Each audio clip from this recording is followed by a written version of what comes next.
आवाज़ी समातुन ताईं radio voice of Sindh London.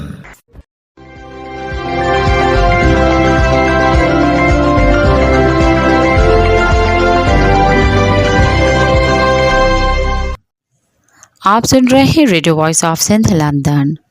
ख़बरों, तजज़ियों और तबसरों पर मुश्तमिल प्रोग्राम आज का अहवाल के साथ में आपकी खिदमत में हाजिर आपकी मेज़बान शान से। प्रोग्राम के आगाज़ में आपके लिए दुआ कि आप जहां भी रहें खुश व खुर्रम रहें।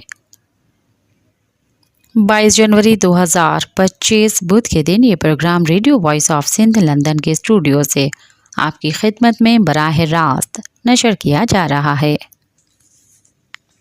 सबसे पहले हालात हाजरा पर एक नज़र डालते हैं। 6 नए कैनालों के खिलाफ सिंध पाक आबादकार फॉर्म की जानिब से टंडवादा में एहतजाजी रैली निकाली गई। रैली में अवामी तहरीक मरकज़ी राब्ता सेक्रेटरी लाल जलवार सिंधियानी, तहरीक मरकज़ी रहनुमा शमशाद लगारी, मीरम उन्नड़, अताउल्ला उन्नड़ समेत अवामी तहरीक कारकुनों ने बड़ी तादाद में शिरकत की। इस मौके पर खिताब करते हुए लाल जलवार, शमशाद लगारी और दीगर रहनुमाओं ने कहा कि पीपल्स पार्टी 6 नए कैनालों में वफाकी हुकूमत की साथी है। सदर आसिफ अली जरदारी ने 6 नए कैनालों की मंजूरी देकर सिंधी दुश्मनी की है और सिंधी अवाम के साथ धोखा किया है। उन्होंने कहा कि दरिया सिंध की बक्का का वाहिद जरिया है। दरिया सिंध का पानी बंद करके सिंध में रहने वाले करोड़ों इंसानों और जानवरों को पानी की बूंद बूंद के लिए तरसा कर मार दिया जाएगा। पीपल्स पार्टी की हुकूमत ने इक़्तिदार की खातिर सिंध के वजूद को ख़तरे में डाल दिया है। रहनुमाओं ने मज़ीद कहा कि सिंध को दीवार से लगाने का सिलसिला बंद किया जाए। कारपोरेट फार्मिंग के नाम पर सिंध की लाखों एकड़ ज़मीन पर कब्जा किया जा रहा है। उन्होंने कहा कि कारपोरेट फार्मिंग के नाम पर सिंध की ज़मीन गैर मुल्की सरमायाकारों को दी जा रही है।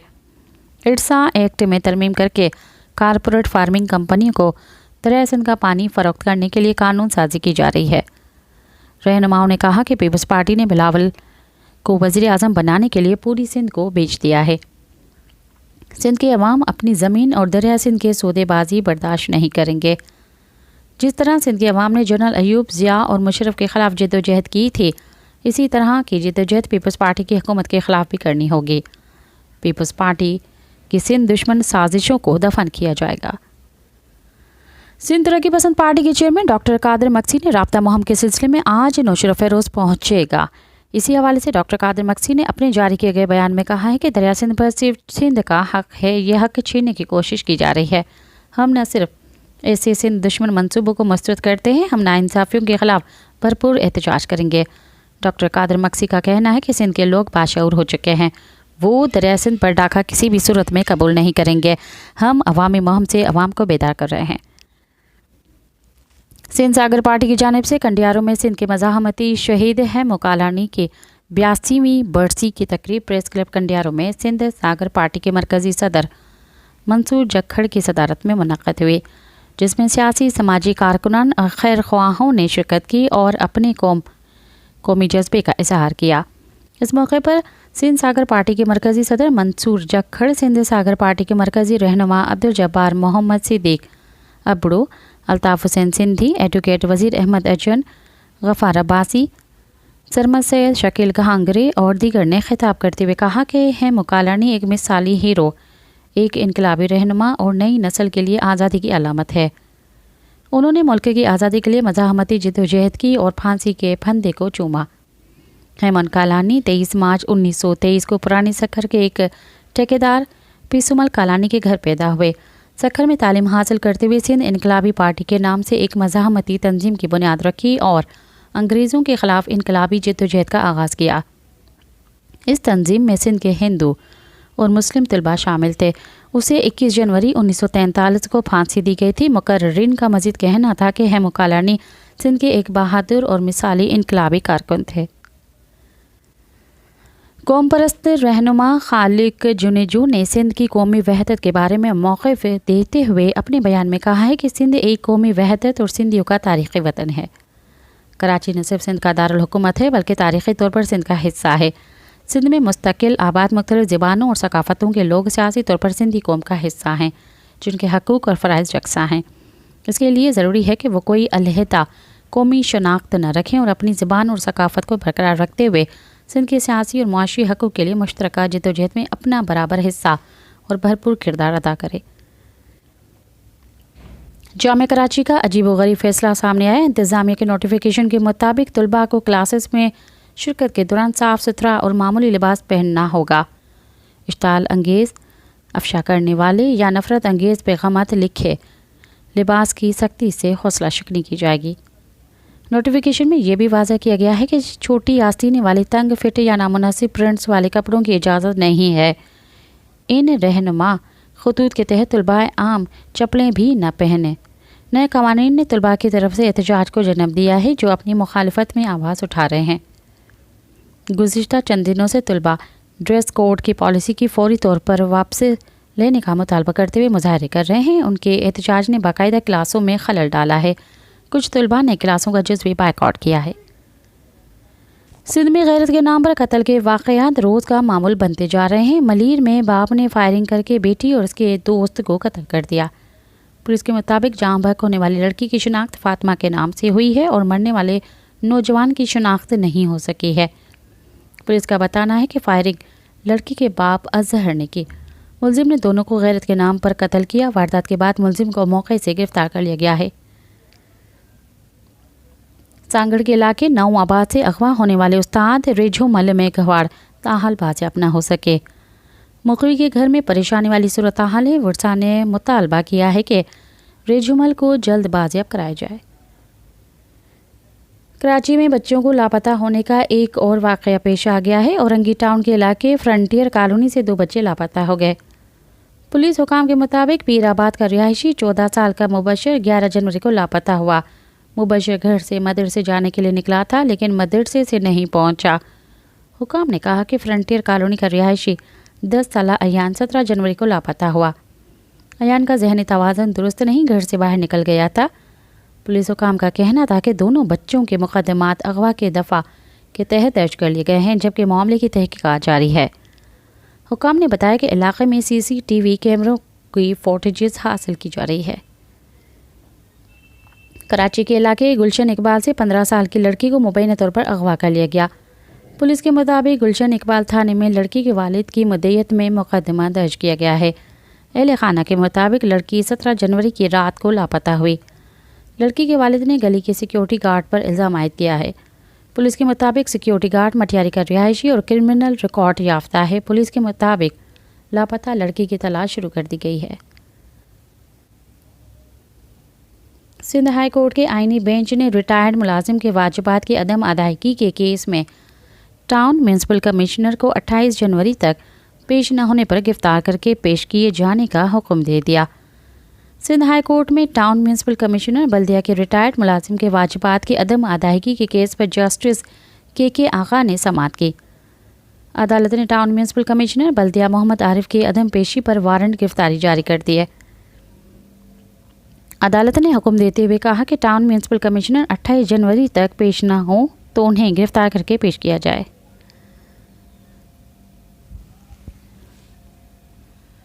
قومی احتساب بیورو نیب نے کہا ہے کہ پراپرٹی ٹائکون ملک ریاض اور دیگر افراد کے خلاف دھوکہ دہی اور فراڈ کے کئی مقدمات زیر تفتیش ہیں۔ عوام بحریہ ٹاؤن کے دبئی پروجیکٹ میں سرمایہ کاری نہ کریں۔ حکومت قانونی طریقے سے ملک ریاض کی حوالگی کے لیے متحدہ عرب امارات کے حکومت سے رابطہ کر رہی ہے۔ نیب سے جاری اعلامیے میں کہا گیا ہے کہ نیب کے پاس بحریہ ٹاؤن کے مالک ملک ریاض کے خلاف سرکاری اور نجی زمینوں پر قبضے کے مضبوط اور شواہد موجود ہیں۔ نیب کے مطابق ملک ریاض اور ان کے ساتھیوں نے بحریہ ٹاؤن کے نام پر کراچی، تخت پڑی، راولپنڈی اور نیو مری میں زمینوں پر قبضے کیے۔ ملک ریاض نے سرکاری اور نجی اراضی پر ناجائز قبضہ کر کے بغیر اجازت نامے کے ہاؤسنگ سوسائٹیز قائم کرتے ہوئے لوگوں سے اربوں روپے کا فراڈ کیا ہے۔ نیب نے دعویٰ کیا کہ ملک ریاض نے بحریہ ٹاؤن کے نام پر پشاور اور جامشورو میں زمینوں پر قبضے کیے۔ انہوں نے بغیر نو آبجیکشن سرٹیفکیٹ NOC زمینوں پر ناجائز قبضے کر کے ہاؤسنگ سوسائٹیز قائم کی ہیں۔ ترجمان نیب کا کہنا تھا کہ ملک ریاض اور ان کے ساتھیوں لوگوں سے دھوکہ دہی کے ذریعے بھاری رقم وصول کر رہے ہیں۔ وہ اس وقت NCA کے مقدمے میں ایک عدالتی مفرور ہے۔ نیب کا دعویٰ ہے کہ ملک ریاض نیب اور عدالت دونوں کو مطلوب ہے۔ نیب نے بحریہ ٹاؤن کے پاکستان کے اندر بے شمار اثاثے ضبط کر چکا ہے۔ بیرا ٹاؤن کے مزید اثاثے جات کو ضبط کرنے کے لیے بلا توقف قانونی کارروائی کرنے جا رہا ہے۔ ترجمان کے مطابق ملک ریاض اس وقت عدالتی مفرور کی حیثیت سے دبئی میں مقیم ہے۔ بیرا ٹاؤن کے مالک نے دبئی میں لگژری اپارٹمنٹ کی تعمیرات کے حوالے سے ایک نیا پروجیکٹ شروع کیا ہے۔ عوام الناس اس حوالے سے مذکورہ پروجیکٹ کے اندر کسی قسم کی سرمایہ کاری سے اپنے آپ کو دور رکھیں۔ نیب کا کہنا تھا کہ سرمایہ کاری کرنے والے منی لانڈرنگ کے زمرے میں آئیں گے۔ سرمایہ کاری کرنے والوں کو قانونی کارروائی کا سامنا کرنا پڑ سکتا ہے۔ نیب کے مطابق حکومت پاکستان قانونی طریقے سے ملک ریاض کی حوالگی کے لیے متحدہ عرب امارات کی حکومت سے رابطہ کر رہی ہے۔ نیب قومی احتساب ادارے کی حیثیت سے اپنی ذمہ داریوں کو پورا کرتا ہے۔ ترجمان کا کہنا تھا کہ دھوکہ دہی اور جعل سازی کے ذریعے لوگوں سے ناجائز ہاؤسنگ سوسائٹیز کے نیب آگاہی دیتا ہے۔ واضح رہے کہ 6 جنوری 2024 کو اسلام آباد کے احتساب عدالت نے 190 ملین پاؤنڈز کے القادر ٹرسٹ ریفرنس میں ملک ریاض سمیت ریفرنسز کے 6 شریک ملزمان کو اشتہاری اور مفرور مجرم قرار دے دیا تھا۔ پانی کی تقسیم کے معاملے پر حکومت اور اتحادی پیپلز پارٹی آمنے سامنے آ گئے۔ سینیٹر شیری رحمان نے حکومت میں دریائے سندھ پر کینال بنا کر سندھ کے پانی کی کٹوتی کا الزام عائد کر دیا۔ سینیٹر عرفان صدیقی نے واضح کیا ہے کہ اگر پنجاب اپنے حصے کا پانی سے کینال بنا رہا ہے تو کوئی اعتراض نہیں بنتا۔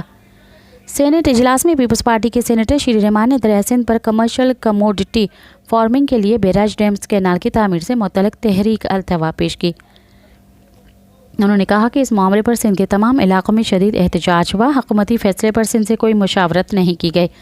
CDWP اجلاس میں وزیر اعلیٰ سندھ نے واضح اعتراض کیا۔ چولستان کے ریگستان میں ہریالی کے لیے پانی تبدیل کیا جا رہا ہے۔ سینیٹر شیری رحمان نے سوال اٹھایا کہ 7 ملین ایکڑ اراضی کس طرح زرخیز بنائیں گے جبکہ پانی نہیں ہے۔ کوٹڑی اور گڈور سے پیچھے دریائے سندھ ٹھاٹھے مارا کرتا تھا، اب وہ صورتحال کہاں ہے؟ سب کو پتہ ہے پانی کم ہے۔ پیپلز پارٹی کے الزام پر مسلم لیگ کے سینیٹر عرفان صدیقی نے واضح کیا کہ اگر پنجاب اپنے حصے کا پانی سے کینال بنا رہے تو کوئی اعتراض نہیں بنتا۔ ایسا فیصلہ سامنے لائیں جس سے دوسرے صوبے کا حق مارا گیا ہو۔ سینیٹ میں اظہار خیال کرتے ہوئے انہوں نے مزید کہا کہ معاہدے کے تحت اگر پنجاب نہریں بنا رہا ہے تو بحث نہیں بنتی۔ ایسی باتیں نہیں ہونی چاہیے کہ فیڈریشن ٹوٹ جائے۔ سندھ زرعی یونیورسٹی ٹنڈو جام گزشتہ کئی دنوں سے شدید احتجاج کا مرکز بنی ہوئی ہے۔ فپواسا سندھ چیپٹر کی جانب سے بائیکاٹ دوسرے ہفتے میں داخل ہو چکا ہے۔ بیچلرز، ماسٹرز، OPHD کے تمام کلاسز مکمل طور پر معطل ہیں۔ سانہ کے صدر ڈاکٹر فہد نذیر کھوسر، نائب صدر ڈاکٹر جاوید علی نے اپنے بیان میں سندھ حکومت کی تعلیم دشمن پالیسیوں پر شدید تنقید کی اور ان کے طلباء پر تباہ کن اثرات کو اجاگر کیا۔ انہوں نے خبردار کیا کہ غیر PhD افراد کو کلیدی تعلیمی عہدوں پر تعینات کرنے کی ضد نہ صرف یونیورسٹیوں کے مستقبل کو خطرے میں ڈال رہی ہے بلکہ عالمی سطح پر ان کے ساکھ کو بھی نقصان پہنچا رہی ہے۔ General secretary doctor Khalid Hussain Talpur نے تصدیق کی کہ منگل کے روز بھی تعلیمی سرگرمیاں معطل رہیں گی۔ انہوں نے واضح کیا کہ یہ بائیکاٹ حکومت کے متنازع فیصلوں کی واپسی تک جاری رہے گا۔ اسی دوران ساٹا کے جوائنٹ سیکرٹری پروفیسر ڈاکٹر امداد حسین لغاری نے اساتذہ، طلباء، سیاسی رہنماؤں، سول سوسائٹی اور میڈیا سے اپیل کی ہے کہ وہ اس اہم جدوجہد میں ساتھ دیں۔ بلوچ یکجہتی کمیٹی کے رہنما سمیت دین نے کہا ہے کہ ملین میں احتجاجی ریلی کے 3 گھنٹے بعد ملی شرافی گوڑ سے پولیس نے 8 مقامی افراد اور مظاہرین کو گرفتار کیا، جن میں 2 نوجوان مجیب ولد اسلم اور عمران ولد مولا بک شامل ہیں جو ابھی 18 سال سے کم عمر کے ہیں۔ سمیدین نے کہا کہ گرفتار افراد کے لواحقین نے احتجاجاً دھرنا دیا، جس کے بعد مجھ سمیت آمنہ بلوچ، فوزیہ بلوچ اور دیگر 16 افراد پر، جن میں وہ 8 گرفتار شدہ افراد بھی شامل ہیں، بے بنیاد اور ناجائز دفعات کے تحت FIR درج کی گئی۔ انہوں نے کہا کہ ہم تمام انسانی حقوق کے اداروں اور تنظیموں سے اپیل کرتے ہیں کہ سیاسی آوازوں کو دبانے اور مظاہرین کو غیر قانونی گرفتاریوں کے خلاف مؤثر آواز بلند کرے۔ بلوچ یکجہتی کمیٹی کے مرکزی رہنما ڈاکٹر صبیحہ بلوچ کی قیادت میں دفاع بلوچ اقدار کے نام سے دالپندین میں ایک ریلی نکالی گئی۔ ریلی مختلف مقامات سے ہو کر قلی قاسم خان کے فٹ بال گراؤنڈ میں ایک بڑی جلسے کی شکل اختیار کر گئی۔ جلسے سے ڈاکٹر صبیحہ بلوچ نے خطاب کرتے ہوئے کہا کہ آج دالبندین کے باشعور عوام نے کثیر تعداد میں شرکت کر کے یہ ثابت کر دیا ہے کہ وہ 25 جنوری کے جلسے کے لیے مکمل تیار ہیں۔ 25 جنوری کے جلسے کو سبکتار کرنے کے لیے مختلف حربے استعمال کیے جا رہے ہیں۔ बलूचिस्तान के ज़िले कैच से पाकिस्तानी फोर्सेस ने एक शख्स को हिरासत में लेकर लापता कर दिया है, जिसकी शनाख्त फहद वल्द रशीद के नाम से हुई है। बलूचिस्तान से जबरी गुमशुदगियों के खिलाफ voice for Baloch missing persons की क़यादत में कायम भूख हड़ताली कैंप को 5706 दिन मुकम्मल हो गए। इस मौके पर मामा कदीर ने वफू से बात करते हुए कहा कि बलूचिस्तान में बलोच कौम को इसके तमाम हकूक़ से महरूम रखा गया है। आज ग्वादर में बच्चों को किताबों का स्टॉल लगाने पर किताबों समेत गिरफ्तार करके जेल में डाल दिया गया। अब किताबें पढ़ना फ़रोख्त करना भी जुर्म बन गया। ये वो किताबें हैं जो पाकिस्तान में छपती हैं और मुल्क भर के बुक स्टोर्स पर फ़रोख्त होती हैं। अगर इन किताबों पर पाबंदी है तो बच्चों को तशद्दुद का निशाना बनाने के बजाय उनकी अशात पर पाबंदी लगाई जाए।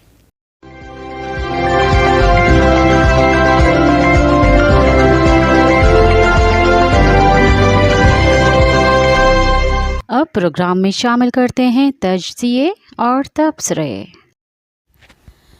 सिंध के तालीमी मसाइल। सुबह सिंध के मुख्तलिफ तालीमी बोर्ड्स, मैट्रिक और इंटरमीडिएट के नताइज और बादी अज़ा यूनिवर्सिटियों में दाखिला टेस्ट के नताइज के बहुत से तज़ादात सामने आए हैं, जिससे तासुब की फ़िज़ा बढ़ती हुई दिखाई दे रही है। मीडिया रिपोर्ट्स के मुताबिक अंदरूनी सिंध के तालीमी बोर्ड्स में गैर मामूली पोजीशंस हासिल करने वाले तुलबा और तुलबात मेडिकल और दीगर यूनिवर्सिटियों में दाखिले के इम्तिहानात में बहुत कम नंबर्स हासिल कर पाए, जबकि इसके बरअक्स कराची बोर्ड्स के इम्तिहानात में कम नंबर्स हासिल करने वालों की कारकर्दगी दाखिला टेस्टों में ज़्यादा अच्छी रही। मुत्तहदा कौमी मूवमेंट की क़यादत ने वज़ीर आला सिंध और उनकी टीम को मूरद इल्ज़ाम ठहराते हुए कहा कि कराची और अंदरूनी सिंध के बोर्ड्स में इम्तियाजी सलूक रवा रखा जा रहा है। इस मामले की मुकम्मल तहकीकात की जाना चाहिए। पाकिस्तान का आइन सबको बराबर का शहरी करार देता है। कोई भी तालिबे इल्म, ख्वाह वो मुल्क के किसी भी ज़िले से ताल्लुक़ रखता हो, उसे मज़हब, अक़ीदे, रंग, नस्ल और ज़ुबान की बुनियाद पर तासुब का निशाना नहीं बनाना जाना चाहिए। तालीमी इदारे इसीलिए दाखिला टेस्ट लेते हैं कि वो तालिबे इल्मों को अपने मयार के मुताबिक भी जांच सकें। सिर्फ मुतलका बोर्ड्स के नंबरों पर ही इन्हिसार न किया जाए। ताहम इसके बावजूद हुकूमत सिंध को इस मसले पर इंक्वायरी करानी चाहिए।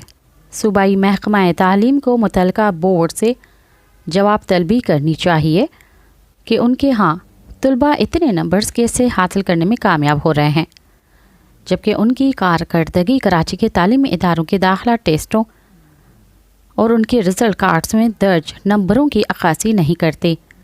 इंक्वायरी कराने के बाद अगर किसी के साथ कोई नामुनासिब सलूक साबित होता है तो न सिर्फ उसका अजाला भी किया जाना चाहिए कि ये मुल्क के मुस्तकबिल का मामला है, बल्कि कोताही के मर्तकब अफराद को भी कानून के मुताबिक सज़ा दी जानी चाहिए।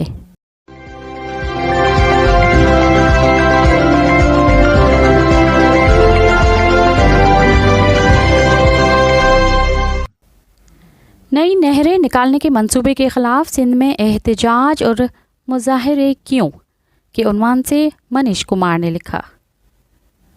वफाकी हुकूमत ने दरिया सिंध से 6 नई नहरें निकालने का मंसूबा बनाया है, लेकिन सिंध के किसानों की जानिब से उसके ख़िलाफ़ शदीद एहतजाज किया जा रहा है। मुज़ाहिरीन का कहना है कि दरिया से मज़ीद नहरें निकालने से उनकी ज़मीनें बंजर हो जाएंगी। हुकूमत की जानिब से मंसूबे के मुतल्लिक़ राजदारी बरतने के इक़दाम ने शकूक को हवा दी है। माहिरीन सिंध के किसानों के इन ख़दशात को बेबुनियाद करार नहीं देते।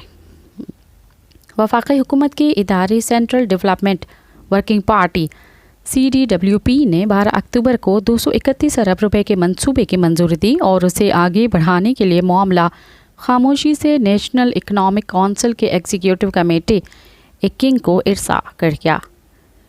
ये मंसूबा चोलिस्तान कैनाल के पहले मरहले की तामीर का है, जिसके बैनुल सूबाई खदशात के बावजूद मंजूरी वज़ीर मनसूबाबंदी एहसन इकबाल की ज़ेर सदारत इजलास में दी गई। अगरचे इस इजलास के फ़ैसलों का अब तक बाज़ाब्ता ऐलान नहीं किया गया, ताहम अगले ही रोज़ यानी 13 अक्टूबर को सिंध हुकूमत ने इस मंसूबे को मुस्तरद कर दिया।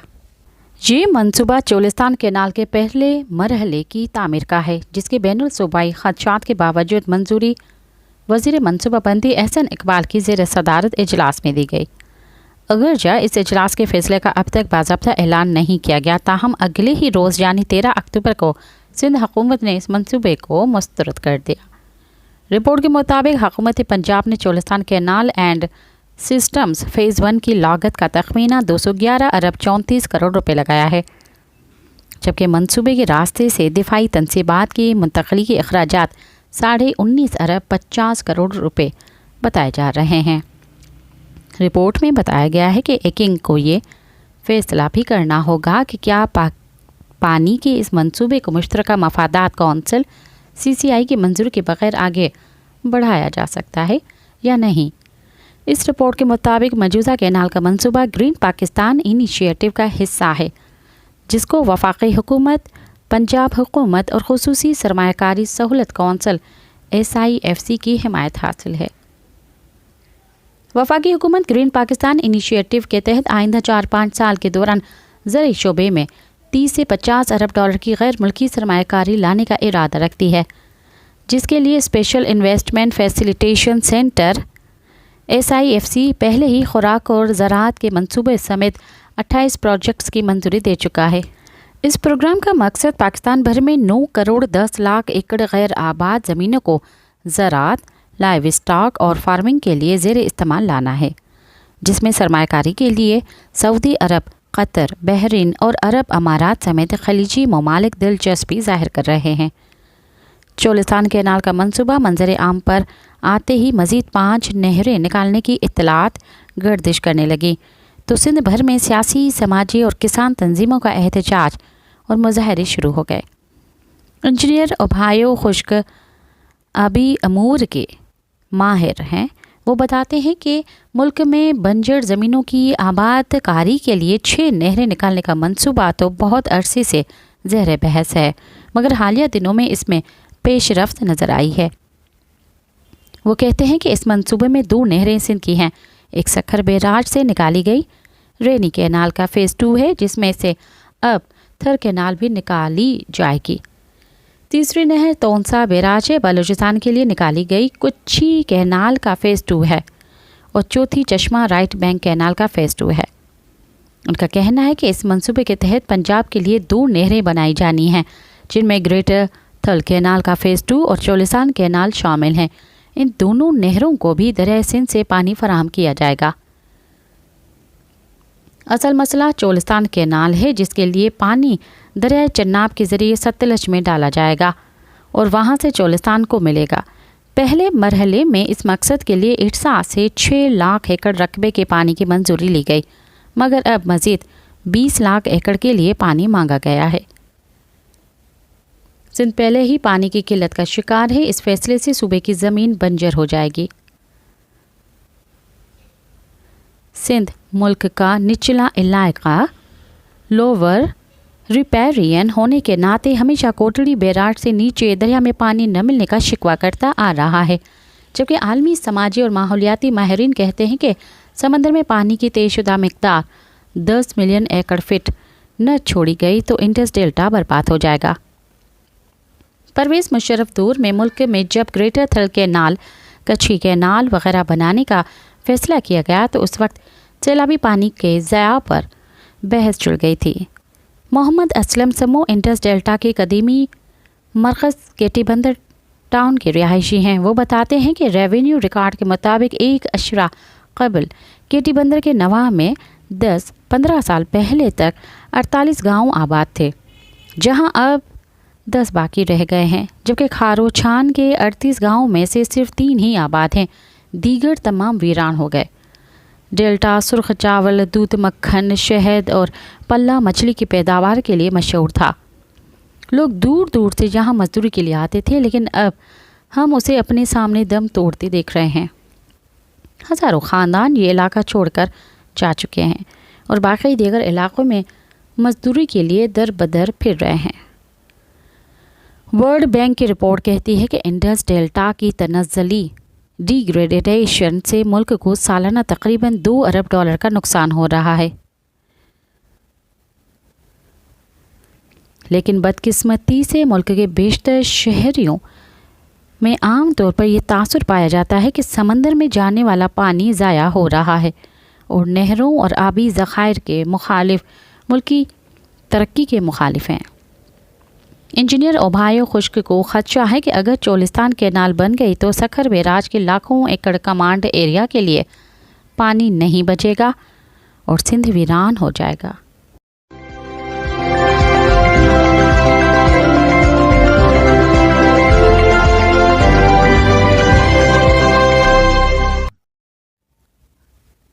सिंध का तैरता हुआ गांव पुरकशिश सयाहती मकाम जो मादूमियत के ख़तरे से दो चार है।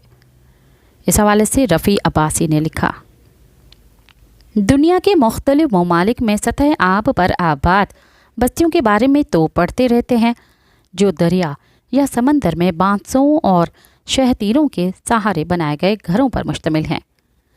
म्यांमार के रियासत शान में ज़िला टांगी के नया शिव के कस्बे के नज़दीक पहाड़ों के दरमियान सतह समंदर से 2900 फुट की बुलंदी पर अनले झील में दरख्तों के बड़े बड़े शहतीरों पर मजबूत प्लेटफॉर्म बनाकर लारपा गांव बसाया गया है। सिंध का तैरता हुआ गांव पुरकशिश सयाहती मकाम जो मादूमियत के ख़तरे से दो चार है। दूसरी जंग अजीम के बाद वियतनाम में खलीज हालांग बड़ी बड़ी कश्तियों पर बांस और किप्रेल की मदद से घर बनाए थे जो बाद में महलों की शक्ल इख्तियार कर गए। थाईलैंड के सूबे फांग निगाह के ज़िले मोइंग में कोपानी गांव वाक़ है। 360 घरों पर मुश्तमिल ये गांव भी कश्तियों पर बसाया गया है जिसमें 1500 से 2000 तक नफूस ज़िंदगी गुजार रहे हैं। 18वीं सदी के आखिर में मलाइशियन मुसलमानों के नोमैडिक कबीले के कुछ ख़ानदान मलेशिया से हिजरत करके थाईलैंड के इस ज़िले में आबाद हो गए और बाज़ वजूहात की बिना पर वो सतह आब पर कश्तियों में घर बनाकर रहने लगे। 200 घरों पर मुश्तमिल इस गांव में 1500 से 2000 तक नफूस रिहाइश पजीर हैं। मलेशिया के मकामी ज़बान में उससे पालाउची गांव भी कहा जाता है जिसमें कश्तियों पर ही एक बाज़ार बनाया गया है जिसमें कपड़े, अद्वियात और दीगर अशिया ज़रूरियात दस्तयाब होती हैं। इसके अलावा जनूबी अमेरिका की रियासत पीरो में पोनो शहर के करीब झील टीटीकाका में यूरो कबीला के अफराद ने कश्तियों पर एक गांव बसाया था जो आज भी आबाद है। पाकिस्तान के सूबे सिंध में भी ऐसा गांव मौजूद है जो एक झील के वस्त में सतह आब पर कश्तियों पर आबाद है और इसमें दर्जनों ख़ानदान ज़िंदगी गुजार रहे हैं। अगर महकमाए सयाहत दिलचस्पी ले तो इस गांव को पुरकशिश सयाहती मकाम बनाकर मुल्क को खतीर ज़र मुबादला हासिल हो सकता है। कराची से अगर ज़िले दादू की जानिब सफ़र करें तो जोही तालका में खीर तरका पहाड़ी सिलसिला शुरू हो जाता है।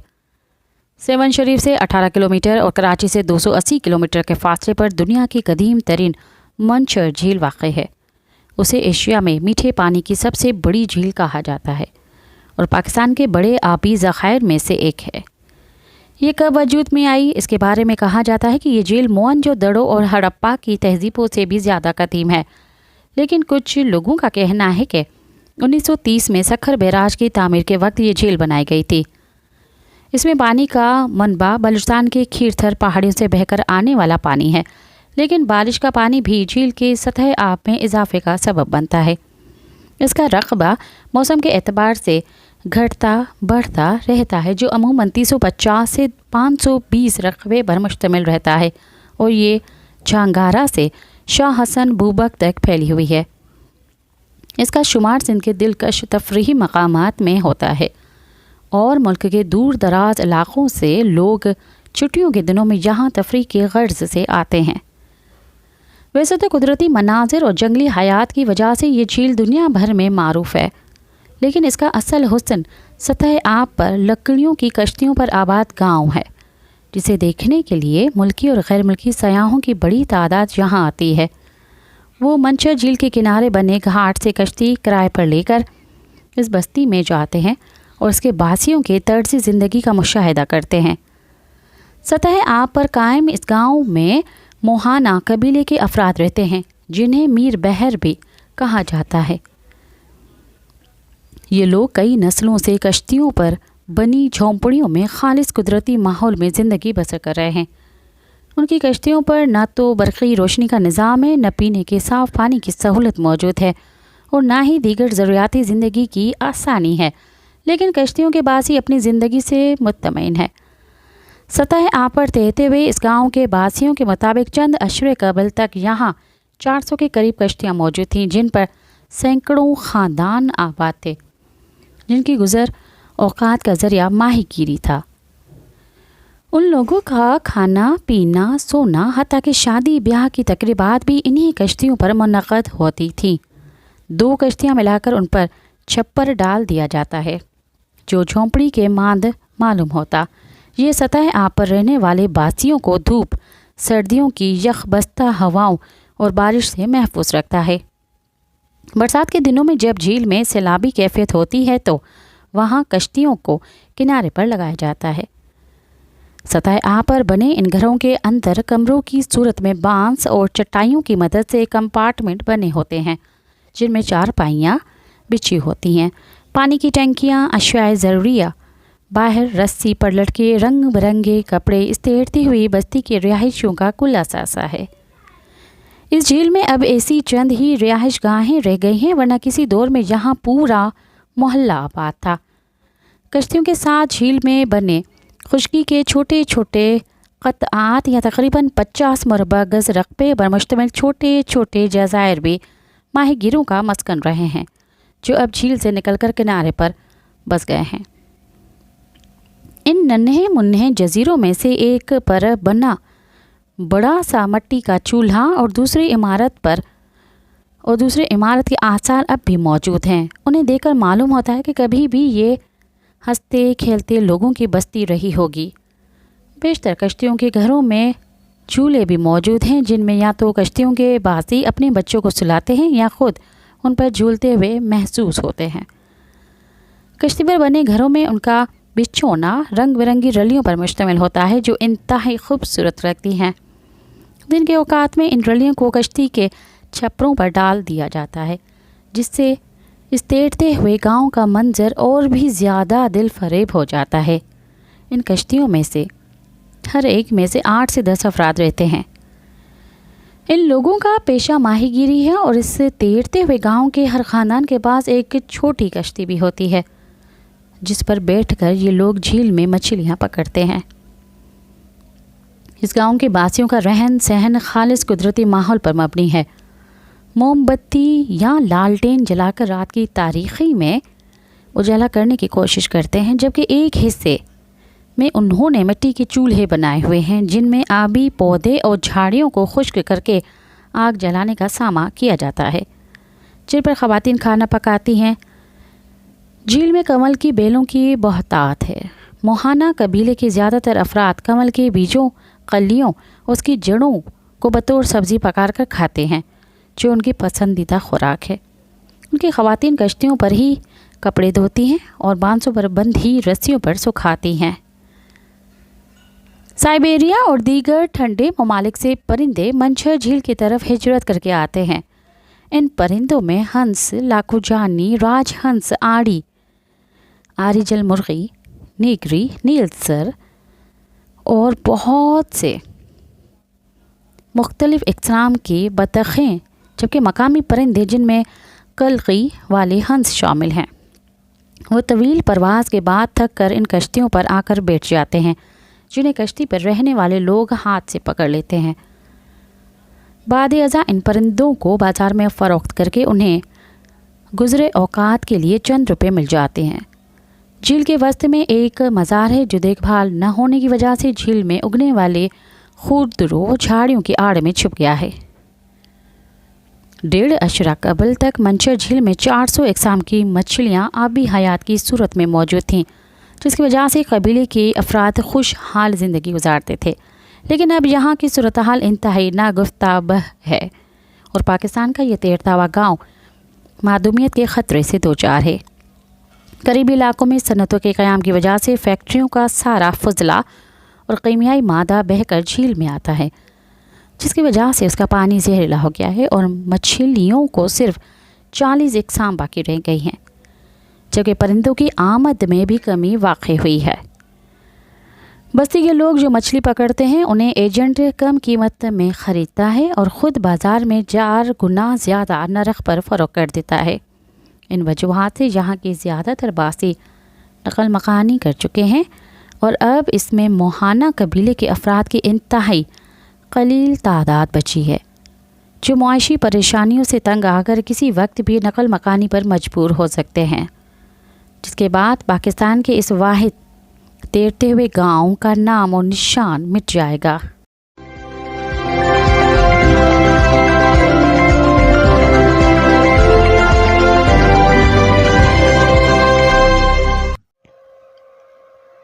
एक इंतहाई काबिल गौर नुक्ता, इमरान खान और उनकी अहलिया को तब तक सज़ा देने का फैसला नहीं सुनाया गया जब तक बैरिस्टर गौहर की मुलाकात अहम तरीन रियासती इदारे के सरबराह से नहीं की गई। उसके अलावा इमरान खान को सज़ा का ऐलान करने से पहले एतमाद में भी लिया गया। सज़ा का फैसला सुनाने के बाद इमरान खान और तहरीक इंसाफ की जानिब से बातचीत जारी रखने का ऐलान भी अहमियत का हामिल है। लेकिन असल और अहम सवाल ये है कि इमरान खान को मुजरिम की हैसियत से तवील अरसे तक कैद और जुर्माने की सज़ा देने के बावजूद इंतखाबात, सियासी जमायत के अहदे और रियासती ऐवान या इंतज़ामी अहदे के लिए नाअहल करार नहीं दिया गया। मुमकिन है उसकी कोई और वजह या तरीक़ेकार हो, लेकिन 3 मरतबा अदालती फ़ैसले को मौखर करने के दौरान तहरीक इंसाफ के मौजूदा चेयरमैन बैरिस्टर गौहर खान की मखसूस मुलाकात और फिर सज़ा के फ़ैसले आने के साथ साथ बातचीत जारी रखने के ऐलान के पीछे शायद कुछ न कुछ ज़रूर है। ये भी जहन में रहे कि अमेरिका के लिए पाकिस्तान की अहमियत हो या ना हो, या पाकिस्तान पर कोई बैरूनी दबाव हो या ना हो, लेकिन 20 जनवरी को नए अमेरिकी सदर और उसकी इंतज़ामिया और वहाँ के इस्टेब्लिशमेंट के साथ किसी न किसी हद तक काबिल कबूल ताल्लुकात कायम करने को कैसे नज़रअंदाज किया जा सकता है।